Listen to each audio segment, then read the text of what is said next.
Hi, this is Lana Lisa Williams, aka Survival Woman, and it just turned past midnight on April the 11th, so it just became Sunday, 2021. And I'm in my room. I have a lovely room, and just going to talk to you a little. And I've got my solar powered lantern here. See, it's got a solar panel and it's entirely powered by the sun or any light. And that's really the front of it. It's right here. And it's got a hand crank if you want to, turn it. There's no light at all.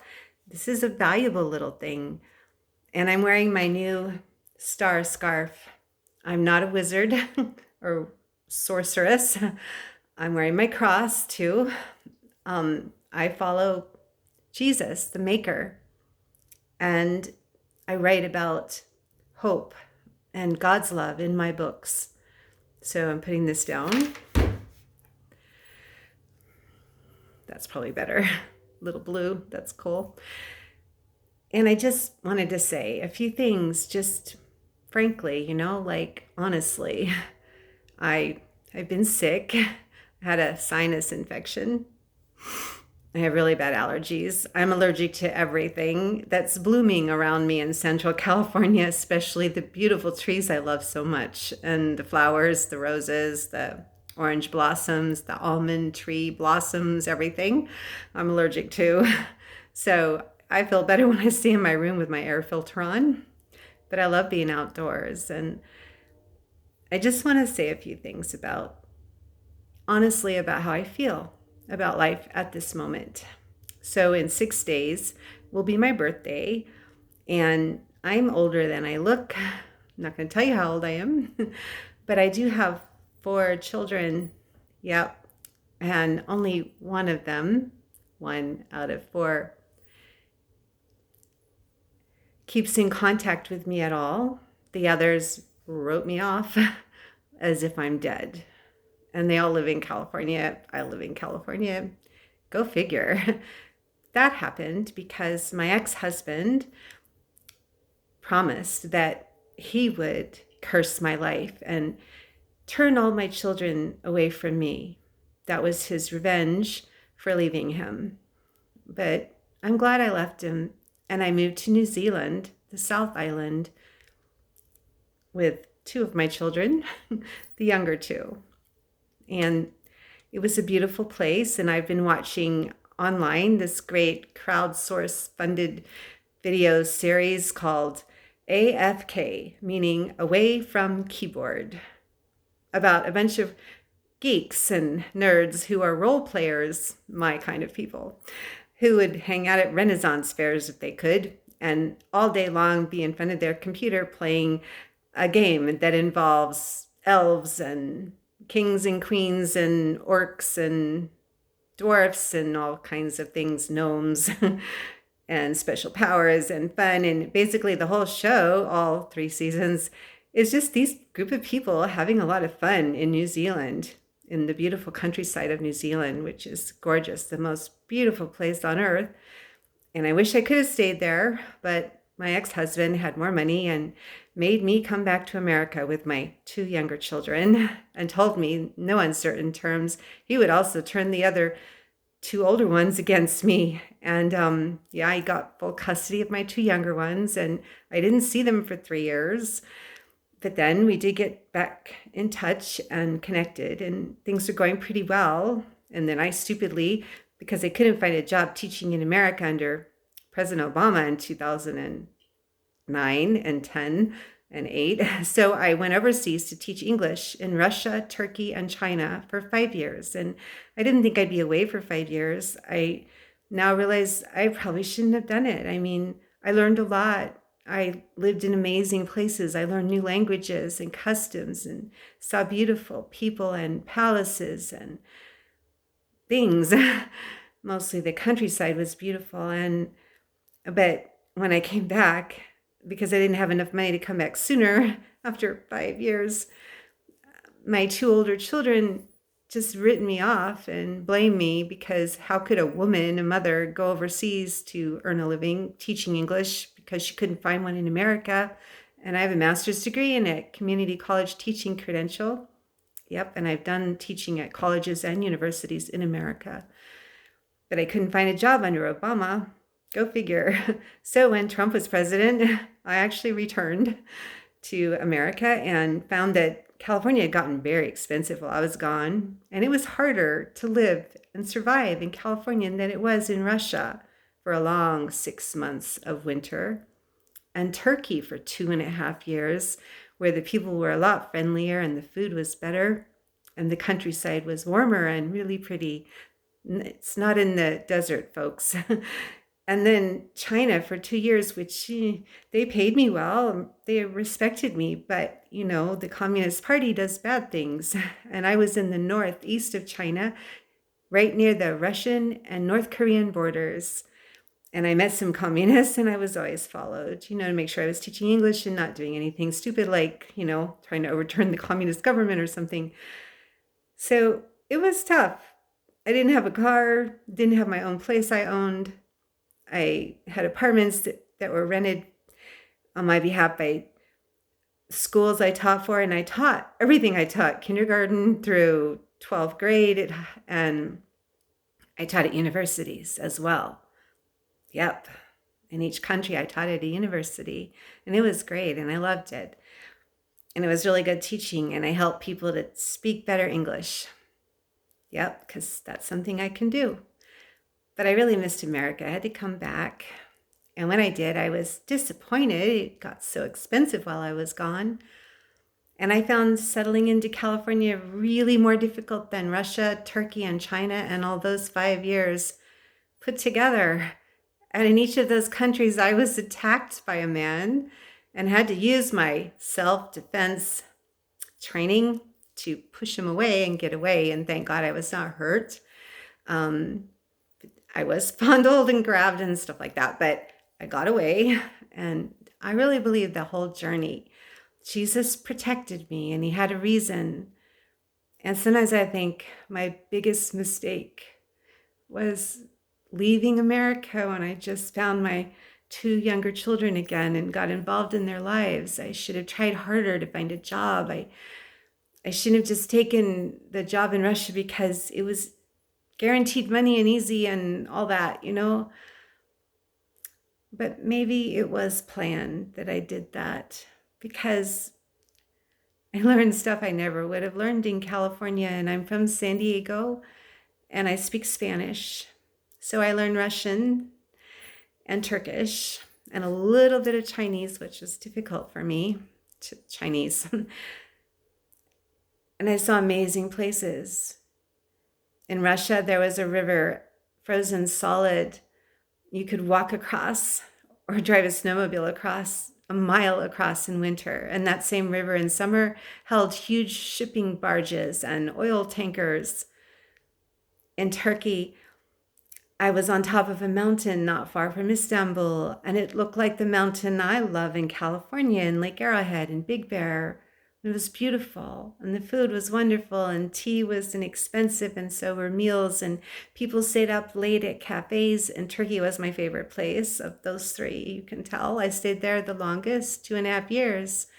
And I left when Erdogan, their dictator, started pushing down on freedom, and I realized that I had done videos and written about, the Turkish people's protests for freedom that is guaranteed to them in their constitution. Like we have a United States Constitution, they do in Turkey. And I was shocked that their dictator was taking away those rights. And I wrote about it and I did videos and took photos, and I ended up writing 2 books about it. One was just about the nice place called Walk With Me in Turkey. It was all yay Turkey and great places to shop and eat food and travel.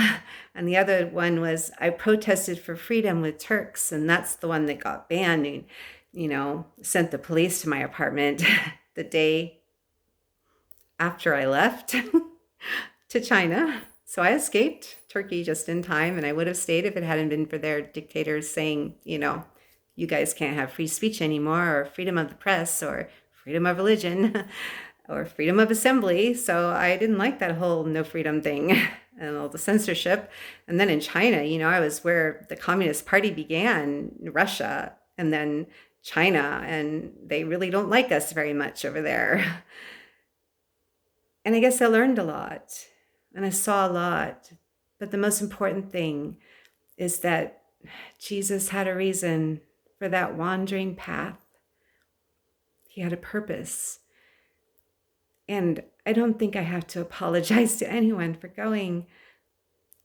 My daughter, Jessica, the younger daughter, she understands. And I love you, Jessica, and I really appreciate that you do. And my younger son, the youngest of my 4 children, my youngest son, he doesn't. It was his father who cursed my life and said, I will take all your children from you. And he almost took Jessica too, but she was wise enough to see. And my 2 older children, they haven't even talked to me in like 6 years. I send Christmas presents and birthday cards and never get an answer. Pretty sure the stuff's delivered because Amazon said it was, but I don't know. I tried to go visit and they said, go away behind a closed door. I went with Jessica to see her older brother and sister, and they just said, get out of here. So my ex-husband succeeded. And there's a psalm that I really love, Psalm 30.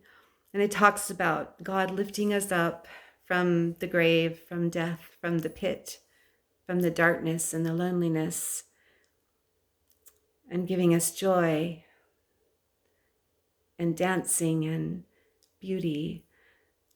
And it says, you have not let my foes rejoice over me. I'm waiting for that to happen because I'm pretty sure my ex-husband is rejoicing. Yes, I got 3 of her kids to turn against her forever. And they just treat her like she's dead. They don't answer her phone calls or her texts or her letters. They won't let her visit. They won't come visit her. So a curse can be undone by the blood of Jesus, who loves us and died for us. That's what I believe. And I believe that love is greater than hate. And I'm so sad to see what's happening in America. 2020 was a horrible year for all of us. I had 2 total knee replacement surgeries.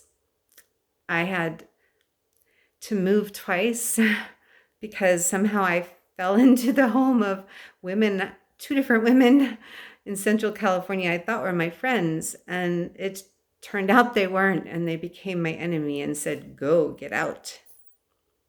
So I had to move twice in between 2 total knee replacement surgeries, which required hospital time and a lot of pain and swelling and a walker and crutches. Yeah, but you know what? Jesus brought me through all that, and I can walk really well, and I can run, and life is still there for me. So I wear this stars and this cross, and I have my lantern powered by the sun, by light, to say that Jesus is the light in a dark world. And in 6 days, it's going to be my birthday. And I'm pretty sure there are 2 people, 2 in the world who will wish me a happy birthday and love me and care. And one of them is my daughter, Jessica. And I'm so proud of you, Pumpkin. And the other one is my husband, Jose. And he's in prison and we can't be together. And that's the thing that's most hurtful of all and sad and sorrowful. But I don't regret loving him. I don't regret 2.5 years ago choosing to love him, even though he was a prisoner. I don't regret that at all.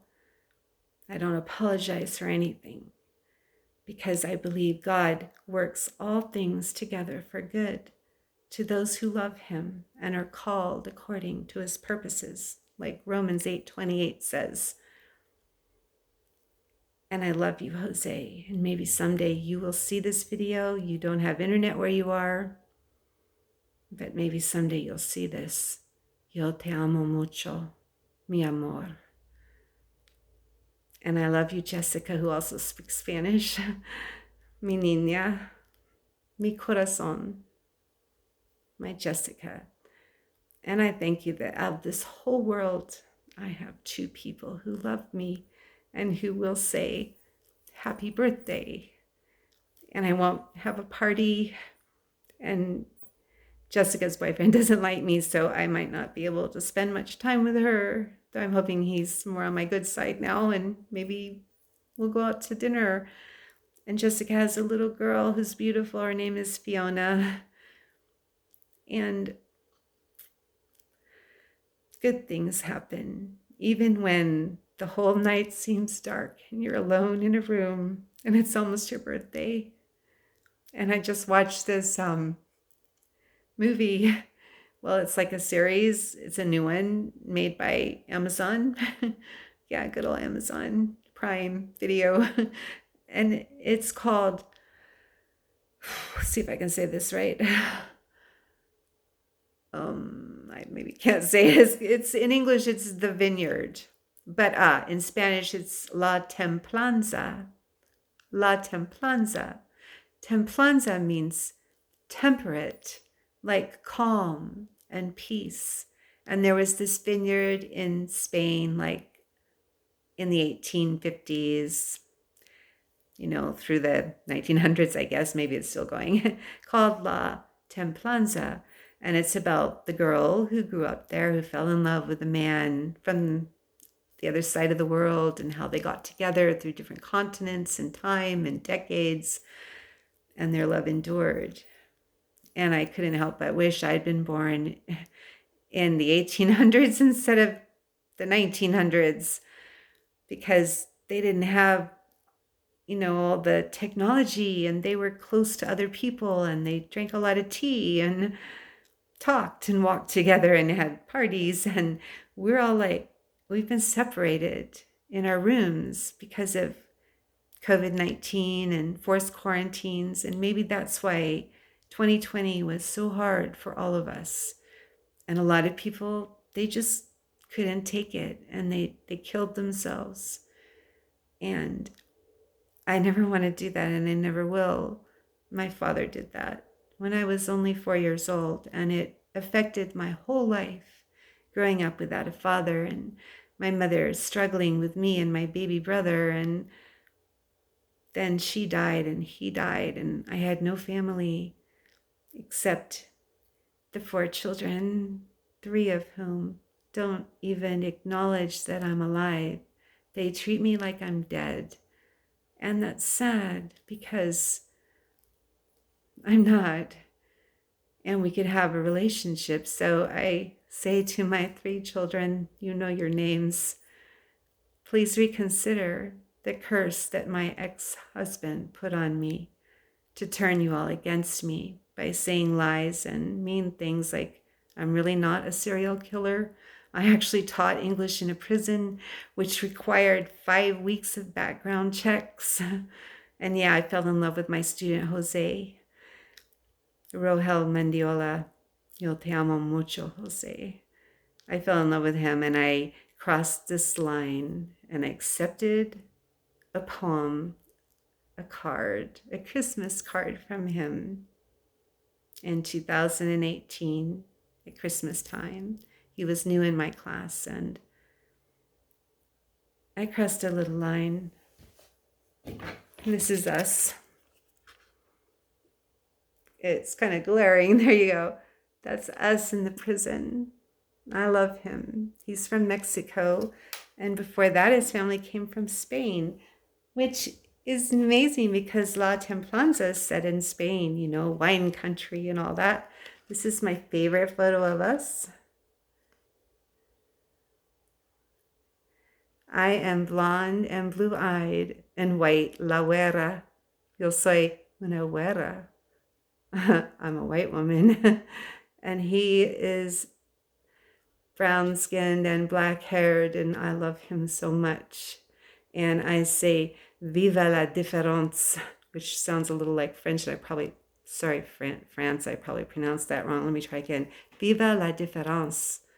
Maybe like that. In Spanish, viva El diferente, personas en el mundo, viva amor diferente. We can't always say what is love. And who are we to say you can't love someone because he's a prisoner or any other reason? We should be able to love who we want to love. The heart sometimes chooses.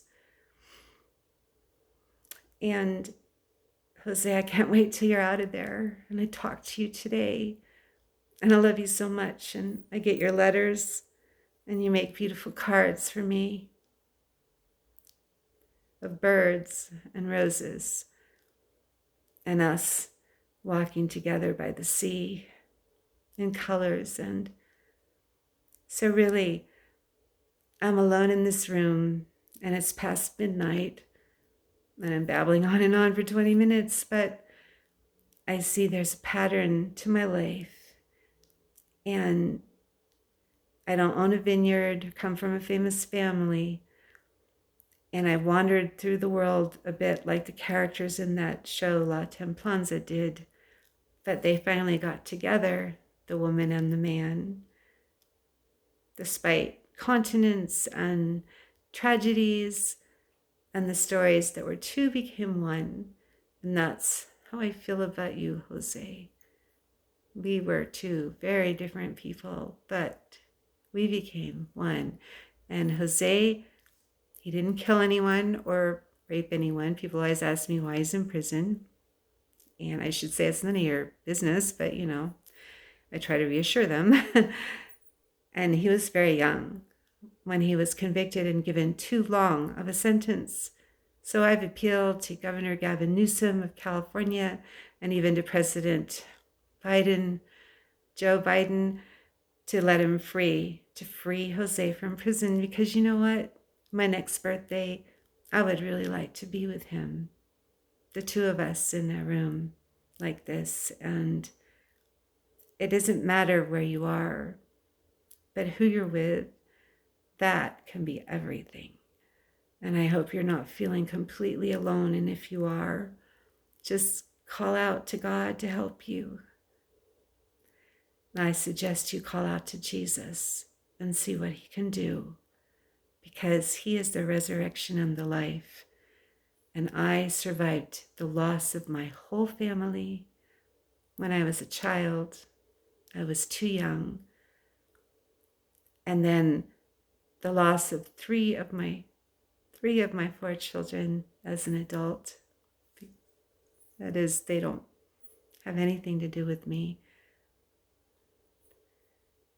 And I don't have an expensive home. I don't own a home. I don't even really own my car or anything. And my relatives once in England and Ireland and a little bit in Spain. Yeah, I have a little bit of Spanish blood. I knew it too. They once had sterling silver spoons with their initials engraved on them. And I lost most of that stuff. But you know what? It's just stuff. And if you've lost stuff, remember, it's just stuff. And it's not important if you've got silver spoons or a vineyard or a beautiful house or a great family. It's important that at least you've got 2 people or even 1 who loves you in this world. And if you think none of them do, then I suggest you call out to Jesus and see what he can do for you. And I do have friends on the internet, and I'm well followed on social media. And I just want to say, my friend Dev in India, you are my little brother, and I do love you as a sister would a little brother. Slightly crazy little brother, but that's okay. Makes it more interesting. And all the people who follow me, you probably think I'm a little crazy. Yeah, I've been sick. I've had a sinus infection. I'm on antibiotics. And to be honest, I took a couple of pain pills. But hey, you know what? I'm in my room not driving because I've been in such pain and headaches. I do digress. I hope you read some of my books. Jose loves the sound of my voice. And we haven't seen each other in over a year because the prisons in California have been closed. He tries to call me every day, and sometimes he can't. But he loves the sound of my voice. And may the sound of my voice bring you, wherever you are, some joy and some strength to go on and face your birthday, even if you're not having a party and you maybe won't get much, maybe 1 or 2 cards, and maybe 2 people will care about that. Don't give up, because life can be beautiful and full of surprises and resurrection, and light can shine.